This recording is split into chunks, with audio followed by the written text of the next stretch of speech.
Let's talk about travel baseball at 13 and 14. This is the age where the game stops being cute and starts being competitive. The field gets bigger, the gaps get wider, and the jump to 60-90 exposes every weakness your son has. And this is where the game starts separating kids fast. Here's the good. At 13 and 14, your son finally gets a taste of real baseball. Pitchers who can locate, runners who can steal, hitters who punish mistakes. And this is where he starts turning into an athlete instead of just a kid who plays baseball. And if he loves the game, this is the age he starts putting in work on his own, not because you told him to, but because he wants to. And when you put him with a coach who develops players instead of just rolling out a lineup, the progress is insane. This is when he learns how to prepare, how to adjust, how to slow the game down, how to compete with intention, not emotion. But here's the bad.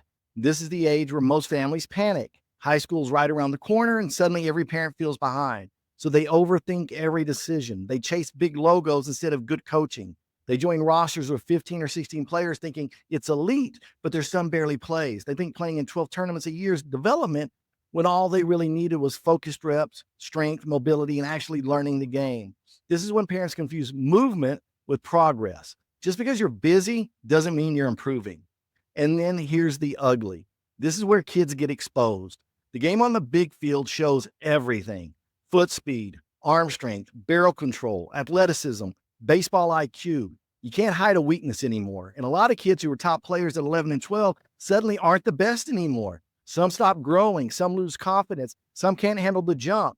And if parents don't understand this cycle, they start thinking something is wrong instead of realizing it's normal. The ugly truth is this. These 2 years decide whether your son shows up to high school ready or overwhelmed. Not because he needs to be elite at 14, but because he needs a foundation. He needs to know how to play the game the right way. He needs reps that matter. He needs strength. He needs a coach who teaches details instead of chasing trophies and rings.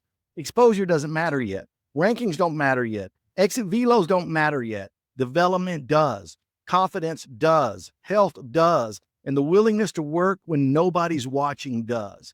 And if you get these 2 years right, he'll walk into high school knowing he belongs. If you get them wrong, he'll be playing catch up from day one.